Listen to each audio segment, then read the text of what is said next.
friends. I'm your host, Erin Port, and welcome to the Simple Purposeful Living podcast. Life can be overwhelming and busy, so once a week, I invite you to join me, and together we will make simple tweaks to uncomplicate the hard parts of our life so we can spend more time doing what we love.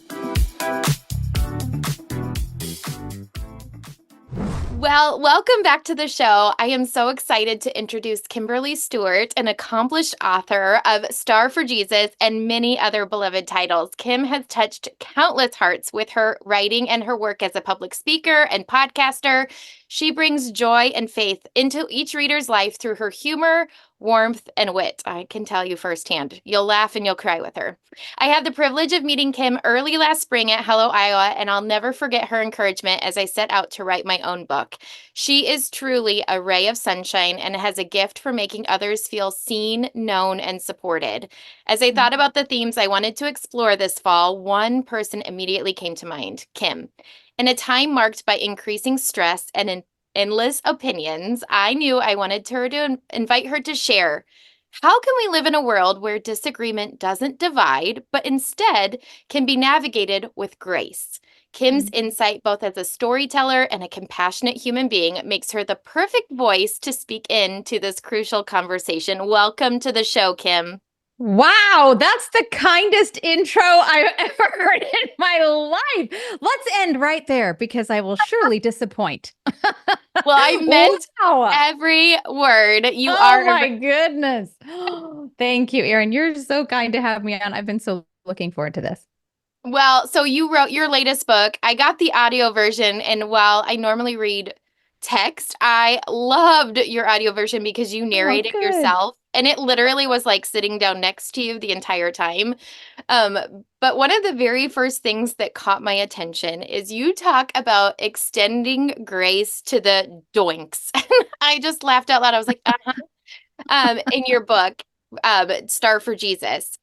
How do you balance extending grace in this season of life for everyone? Well, first of all, I love it that you just accepted, as a fellow Iowan, you accepted that the word doink is something that we do. I have found in talking about this book that is an Iowa word. No one knows what it is. So maybe this is just something, maybe we have an above average per capita doink rate here that we have to talk about. I don't know. You know that word? Have you heard that word before? Yes. Yes. And I had a lot of people listed under doink. I shouldn't say that. So, okay. So let's start with defining what doink is, maybe for the non-Iowans. I mean, we all know who they are. The person typically in my head, a doink is someone who, just is difficult, right? It's not the person in traffic that cuts you off. That's easy, right? Because you're moving through. It's not the person who's in line at Trader Joe's and talking way too loudly about very personal things and you just wanted to get your manchego. For me, that's not the doink. The doink is the person who is either in my close circle of friends, in the carpool lane, in the church lobby, people who just persistently test me. And you mentioned that we're in a moment and in our culture and even in the election season where it's very easy to start slotting people in doinkland. And it's easier for me to slot them than to also remember that I've got plenty of doink in me as well. So I have found in my writing life that I write into the things that haven't made sense, or I see a gap on the shelf and I think I need to write into that because I can't find the book that I need. And this book absolutely steps into that. Grace, the idea of grace and extending grace to the people around me and to myself. Both of those directions have just been slippery for me for a long time. I think the top of that list is just even understanding how God can extend grace. The idea of grace doesn't make sense to us because we don't live in a world where beautiful gifts come free, right? I mean, most of us have a memory of our parents or grandparents saying, well, there's no such thing as a free lunch, kid, right? And maybe even more, I don't know if that's I think most people can identify with that. I would say from my experience growing up in the the Midwest, there's an added undercurrent of work your tush off, right? Mm, You need to have a great work ethic, and if it's hard, you're just going to have to suck it up, buttercup. And mm-hmm, so the idea of this extraordinary gift that has not one string attached, that is meant for me, tailor-made for me, that it's not a general grace, but it's grace with my name on it, is nonsensical. It mm, doesn't make sense to me. Um, but boy, do I need it. And boy, do the people around us need it too. mm. Yeah. Okay, this is off script, but is there a time in which you really internalized that grace for the Mm, first time? mm. I think I started, that's a great question. And in some ways, yes. And in others, I keep circling, right? Mm, I think a lot of the lessons that I learn with Jesus are things that I have to relearn over and mhm. over again. I'm amazed that he is so patient and that he doesn't say, we did this in 1994. Do you have to do this again? Uh, and so I would say I think that I was raised in a family that was um, just grace permeated our home. So my parents were so gracious in the way that they raised me. I did not feel like I was earning their love or acceptance at all. I did not feel like I needed to achieve in order to receive their blessing. I picked that up on my own. Mm, And I think maybe just Martin Luther said the default of the human heart is religion. Religion being, let's make a system, let's mm, make check boxes, right? Let's make a spreadsheet on this because this can't possibly be true. mm, So I remember very vividly my freshman year of college when I was struggling with all sorts of things, including very disordered eating, mm, basically starving myself, um, trying to figure out how could I control things better. mm, mm, Um, and of course, the whole construct of that question is hilarious. I'm not controlling anything. So I do remember reading a book by Brennan Manning called The Ragamuffin Gospel. And that book is a drumbeat for grace. It's the battle cry of the entire book. And it's very kind of story driven, but written from a posture of someone who the author himself had struggled with alcoholism and all sorts of things that made him feel like he was out of the race, mm, right? And while that particular struggle hadn't been mine, I very vividly remember a couple of those chapters that just hit me like a ton of bricks. And that was probably the first time as an adult that I thought, okay, then. So my spinning of my wheels, my furious paddling under the surface is getting me nowhere and also in some ways cheapening the gift that's already offered to me. I can take it or not, but the choice is mine. The gift doesn't change, the offer doesn't change, but I can if I pick it up and unwrap it. So that's probably the first time. And then, of course, you and I were talking before we got on, we have 1,000 children between us. And nothing teaches you grace, I don't think. Nothing has taught me grace in the same way as being a mom. I I had another wave of understanding that because I love my kids with a ferocity that's imperfect, but it's perfect coming from God. So if I can love my kids like the way I do with all of my flaws, and I would lay down everything for them, if I pivot that and think, oh my gosh, God loves me like this, only better, that's another wave of grace that truly is amazing, not just a lyric in a song. I agree. I agree. And we have so much in common. Oh my goodness. Mm. Could just camp there for a minute. Okay, so another layer of this grace that caught my eye because I, like you, am a Midwesterner, pull up the bootstraps achiever. um, it says you share a lot about releasing titles and expectations. So, Mm. how has letting that go given you grace both for yourself and for others? Well, again, maybe are you a firstborn female, Aaron? Mhm. How did you Okay. guess? Just a couple little hints here and there. Are Also you? takes one to know one. Yeah, big time. So, I mean, it's the heartbeat of your question, which is a beautiful question, is lock in step with kind of what we started with, which is my knee jerk is to crush a list Mm-hmm. and perform it well and to show people because I want the star, Mm-hmm. right? Like, give me the title and the degree and the accolade because I worked hard for this. And Mm. first of all, hallelujah for a good old list. I want to be clear. I mean, I think you and I are very kindred spirits in this. I had a very productive day today, Erin. I just want you to know. And I thought about you when I was racing through Costco in my one trip for the week.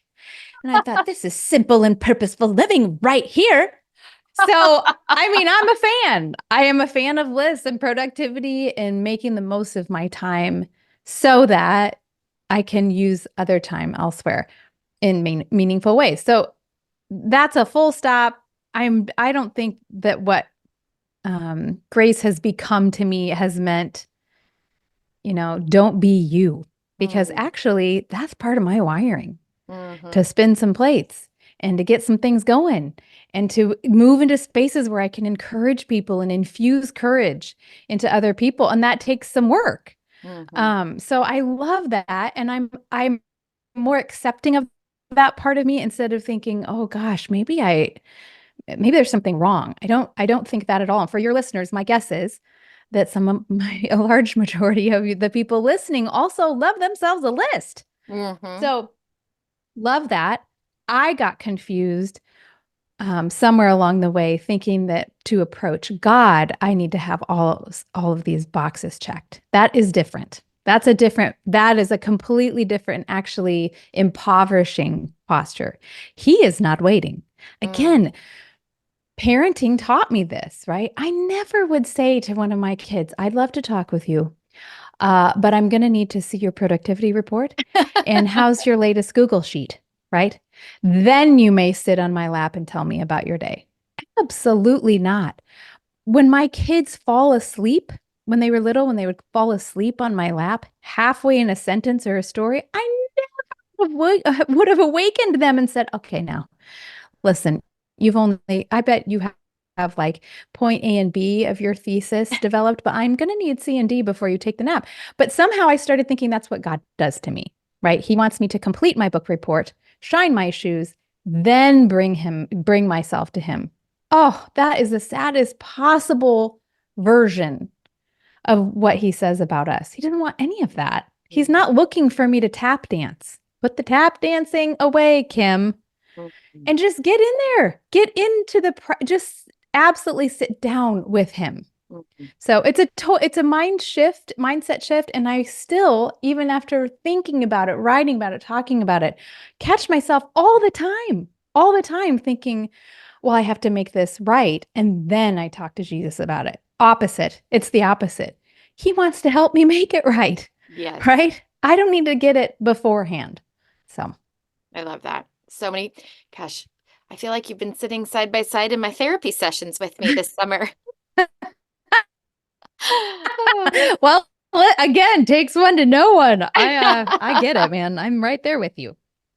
Okay, so now that we're learning to give ourselves grace, because I did not have a productive day, full disclosure, I got a migraine and I never used to suffer from migraine. Oh, bless you. And you're still having a podcast Well, interview? but I napped until about 20 minutes before we hopped on because that's what I needed. And I'm learning to give myself grace, Oh, right? well, Like, let's camp there a minute. First of all, you do have my number. You definitely could have rescheduled, and I would have totally supported that. I've had migraines many, many times, and they disable me. So I mm. can't believe you look real cute right now and are having full sentences. That's amazing to me. But I'm glad you brought up rest Mm-hmm, because that's not a part of how we roll. I mm-hmm, mean, that's not a part of how I roll. I've married a total type A, and I've got plenty of type A in me. And probably about 5 years ago, we started talking about reframing what we thought about rest. Um, I have not written about this. I'm no expert on this, but honestly started just paying attention to the 10 commandments. Mm, And one of them is rest. hmm. And I realized in a hot second, I've been real good at not stealing and not lying, not committing adultery. And I have blatantly been saying, the rest part's not for me, God. Maybe for you, but not for me. I mean, the arrogance of my heart, thinking that I didn't need rest when God did on day seven. So that is what you're talking about, and giving yourself permission to say, oh, no, actually, today I need to sit down. I need to nap. I need Hmm. to walk around the block. I need to talk with a friend. Hmm. That's been a process for me too, to look for the better thing. I can get in my own way with that all the time. So good job napping. And I wish you would have texted. I would have punted. We could have done Well, this anytime. Are you okay? oh, Are you all right now? I'm fine. Actually, I am. I'm learning how to take things that help me. So I truly am feeling better. And I invited Jesus into the moment. So there's that too. Well, I Um, would. Yeah. but I think one of the things I talked about the other day, speaking of lists with my community, is something that just a tiny tweak that I've done to incorporate more rest. Is here's my my list for today is incorporating things that nourish my soul on my list Ah. and not waiting for the list to be done to nourish my soul. Oh, that's so good. Right. So, and like you said, it could be as simple as taking a walk, Marco Poloing a friend, taking a shower, Totally. yeah, all those, putting your phone away for 30 minutes. But I think we think I will rest when I'm done. Well, guess what? Yeah, It doesn't seem like the to-do list is ever quite done. And so, it never and I is. think we, like you said, we're not rewarded by our society, internally, whatever, when we stop and rest. I almost feel guilty, like I'm given this opportunity to rest. Others aren't given the opportunity to rest. And Right. my therapist actually said to me, she goes, Erin, but it's like a parent. Sometimes when your kid is really tired, you say, hey, why don't you go take a nap? And you Yep. don't tell that to everybody else, but Right. they'll get the rest when they need it. So anyway, just something that, Absolutely. giving No, ourselves. so smart. Now, I feel what you mentioned what our culture does with that idea. I mean, that was a part of when we started talking about this 5 years ago, because Mark and I we were getting alarmingly good at being depleted. Hmm. And the reaction of people around us was, way to go, kiddo, Mm, right? Patted us on the back. Oh, you're a workaholic? Well done. If mm. I had gone into small group or to a friendship, to a coffee or whatever, and been like, you know what, I have started taking crack cocaine. No one in that room would have been like, way to go. I love that for you. But if you say, I'm spent, I'm tired, I mean, if you start listening to the conversations around you, moms do this all the time. How are you doing? Busy. We're real busy. Everyone's like, yay, busy. So it takes a certain amount of fortitude to say, I'm going to take the time that I need to not be busy, Mm, and to know nobody's going to pat you on the back, but your life will feel different. Your mhm, life will feel different. Your relationships will feel different. And actually, that gives you a little bit of margin to lead with grace mhm, instead of lead with hurry, or lead with, I can't deal with that now, or lead with, I'm just too tired, right? mhm. So I'm seeing the connection more and more, that there's a connection between being gracious to the people around us, to the doinks, and to the doink within, right? And resting. Those two play really nicely with each other. Well, and I think when we have time for rest, we have time for awareness and reflection. And Yeah. one of the things that I was more aware of is my anxiety when I'm anxious, say in this season, is that it comes sideways as anger oftentimes. Uh-huh. So therefore, as my own awareness grew of like, oh, when I'm anxious, I'm more snippy, or Yep. I tend to get more angry. That in this Definitely. political climate, I can say to myself and have empathy for someone and say, you know what, they're probably anxious too. That's why they were Good. snippy. So what are some things that as we extend grace, like, can you share some advice for people that are going into these conversations or these Yeah. interactions with people? Well, I'm totally stealing that, by the way. I had a really wise friend once say to me, anger is always the second emotion. I So love there's always something that leads that we might not see, but it comes out as anger. So you are so wise to say that maybe the anger or the vitriol is number two, but number one is fear or anxiety. That's super helpful. Yeah, I mean, Erin, what are you doing asking me about how to navigate a divided world? I don't know, and I take my schnauzer for walks. That's how I end up. But there is a verse in the Psalms that has become a very comforting thing to me. You and I live in Iowa, so we start hearing about political banter 20 seconds after the election about the next round, it. Hmm. right? I mean, it's just kind of part of the landscape. And maybe everybody feels like that now. I think that's probably less only us. But there's a verse in Psalm 34 that says, search for peace and work to maintain it. Search for peace and work to maintain it. And I happened upon that a while back and immediately thought, okay, I'm holding on to that September, October, November of this year. And it's interesting that the verb, I'm a word nerd.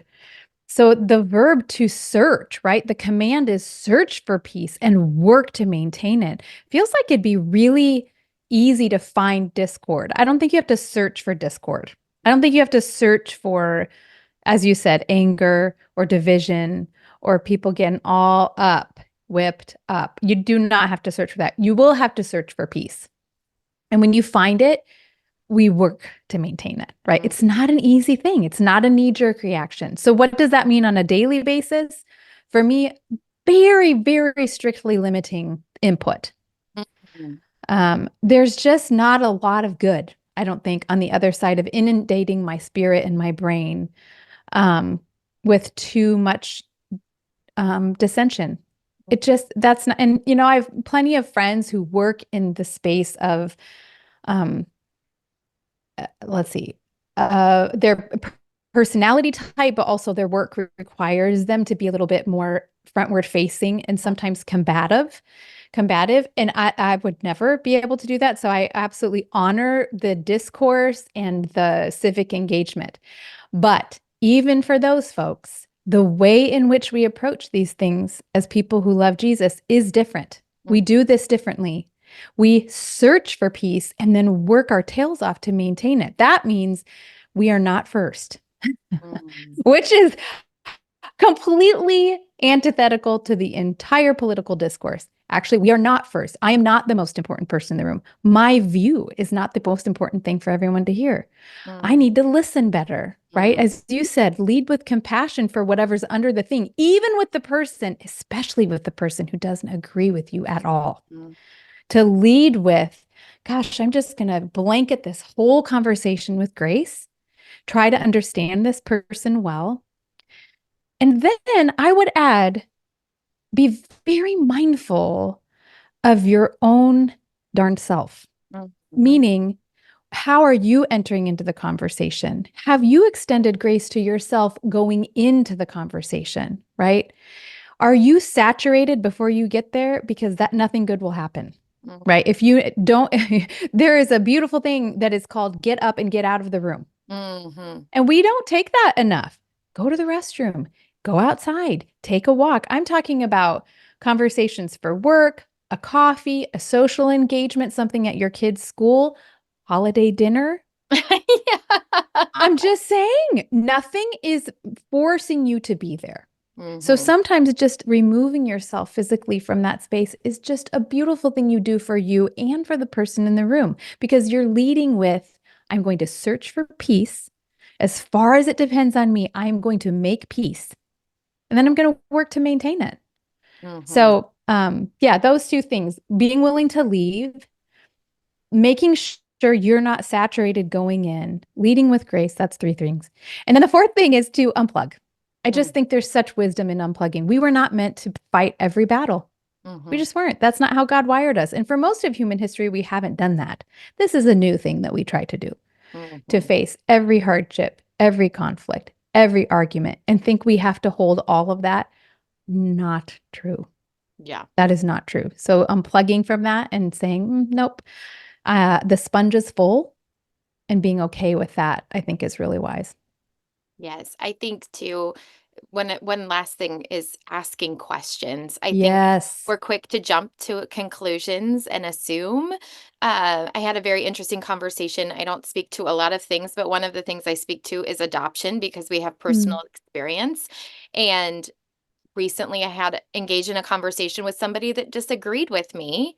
But I asked them some questions. And honestly, throughout the course of our conversation, I learned some things about them. They learned some things about me. And so just being open to ask mm, questions, be curious, get to know what their so smart. perspective is. And honestly, I told her as I walked away from the conversation, I said, I'm better for having this Mm, conversation with you. And I think mm, it was profound for me because I thought if I acted this way more often, yeah. the conversations I could have and the way I could walk away just would be so much different. So smart. So smart. And that required you to make a decision. I Yes. think that's where we get into trouble when we just fly in there with our hair on fire instead of Mhm. taking a second thinking, what happens if I just listen for a bit? Yes. Super, super smart. I love you, Kim. You are just a wealth of knowledge and inspiration. I tell you, we could chat all day, but this is a podcast for busy women, so they got places to be, darn They it. sure do, honey. I'm right there with you. Go pick up the dry cleaning and finish the work report. And also, who's making dinner? I'm there. I get it. Thank you for Costco. having me, Erin. It is a delight to talk to you. Well, just so you have to finish with the rapid fire questions before you can go. Oh, I'm so ready. I thought you were letting me off the hook. Okay, I'm ready. Rapid No, fire. no. Okay, so what's your go-to comfort food? Oh, I have an old tattered recipe for homemade mac and cheese from Bon Appetit in the 90s, and I've worn that thing down, little panko crust on the top. So good. Ooh, I'm gonna have Yeah. to get that from you. Okay, what's a tweak you've made recently to simplify your life? I'm taking a page from my grandma Wilma, who, after she would finish dishes at the end of the evening, she would not do one more bit of work. I And love it. she would call it her work. And I have my own version of my work. And so I've just thrown some elbows for that time after dinner, and we go for a long walk. And I spend time with my one remaining home child and Mark, and it has changed everything for me. Changed everything. Yep. I highly recommend be like Grandma Wilma. I love that. Okay, speaking of wordsmiths, what's a word you overuse? Oh, I just noticed recently I said 100% three times in one conversation. So I got to boot that out. I'm very sensitive to this. This question is a very prickly one for me because I do not like overusing words. So I'm very aware of it. Yeah. Mhm. I just had my manuscript edited and I used Oh, that'll do just it. and so and exclamation points a lot. So, Oh, listen, I've had a couple first draft novels where everyone's smiling all the time. He smiled, she smiled, he smiled, and then she smiled. And then another one, everyone was furrowing their brow. oh, His brow furrowed, her brow furrowed, furrowed her brow. I mean, but you don't know till you have someone else read all those words. So we get a pass. I love that. Okay, one thing you can't live without besides your family and Jesus. Oh, wow. Golly. What am I super excited about right now? Well, this is an indulgence that it's not even an indulgence. I just love it so much and I take every opportunity to talk about it. There is a local soy candle maker here in Des Moines. Mm, Um, her name is Allie Coppola, and she has her business is called Currently Co. okay. And her candles are so wonderful. They're soy, so they're not toxic. They have just, you know how some scented candles, you're like, wow, that is too much. Mhm. And conversely, sometimes you're like, where is it? Where's the scent? This is the perfect amount. I light them in every room of my house. My favorite thing ever was when I won a subscription that I got a new candle every month. I've never been happier with any gift in my life than that gift. So I love it. Cannot do without them. Okay, I'll have to Love look them. her up. Okay, Hmm. and the last, how we're going to end is besides Grandma Wilma, but what is the best piece of advice you've ever been given that you'd like to share? Oh, this is such a great question. And I know immediately that I have to tell you about it was an older woman in the church where we went when Mark and I were early, early newlyweds. She had been married to her husband for a good long while. I think it was 60 years plus. And I asked her what she thought about marriage, like a newbie to a veteran. What do I need to know?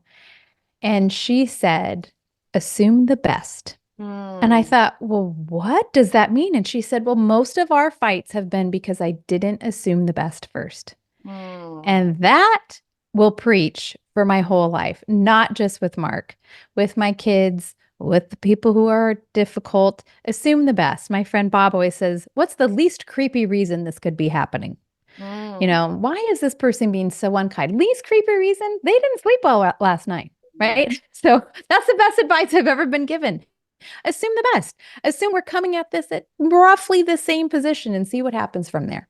I love that. And that's a great place to end. Okay, Kim, tell us where they can find you on the internet. I will be sure to link your latest book and all the other things, but give us your handle. Oh, my handle. Instagram is Kimberly.Stuart, Stuart, .writes. So Kimberly Stuart writes. And then KimberlyStuart.com is where all the things are. So I'd love to see you there.